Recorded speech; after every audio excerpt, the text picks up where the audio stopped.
एका बायकोने नवऱ्याचा खून केला. प्लॅनिंग इतकं जबरदस्त केलं की सगळे पुरावे नष्ट करण्याचा प्रयत्न केला. पण एक छोटीशी चूक, एक QR कोड आणि सगळा खेळ उघड आला. मंडळी, ही स्टोरी आहे आग्रा मधील एका मर्डर केसची. नेमकी घटना काय घडली होती तेच आज आपण या व्हिडिओच्या मार्फत जाणून घेणार आहोत. नमस्कार मंडळी, मी उत्तम ठाकरे आणि तुम्ही पाहतायत आपला विषय. आग्रा शहरामध्ये एक धक्कादायक घटना घडली. एका शेतामध्ये अर्धवट जळालेला मृतदेह सापडतो आणि परिसरामध्ये खळबळ उडते. त्या मृत्यू व्यक्तीचं नाव होतं लोकेंद्र. सुरुवातीला हा एक अपघात आहे की हत्या आहे हे स्पष्ट नव्हतं, पण पोलिसांनी तपास सुरू केला आणि काही महत्त्वाचे पुरावे सापडले. एक रिकामी दारूची बाटली आणि एक कागदाचा तुकडा. इथून सुरू झाला खरा केसचा तपास. पोलिसांनी त्या रिकाम्या बाटलीवरील QR कोड स्कॅन केला आणि पोलीस पोहोचले थेट त्या दुकानापर्यंत. पोलिसांनी CCTV फुटेज चेक केले आणि दोन व्यक्तींवरती संशय आला. ते दोन व्यक्ती महेश आणि धर्मवीर. पोलिसांनी त्या दोघांना ताब्यात घेतलं आणि जे चौकशीमध्ये समोर आलं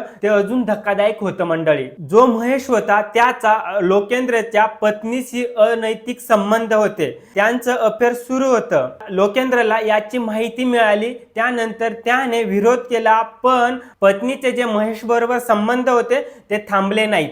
जेव्हा लोकेंद्रने हे सगळं नातेवाईकांना सांगायला सुरुवात केली, त्यानंतर पत्नी आणि प्रियकराने एक जबरदस्त प्लॅन केला. लोकेंद्र हा घराबाहेर पडला.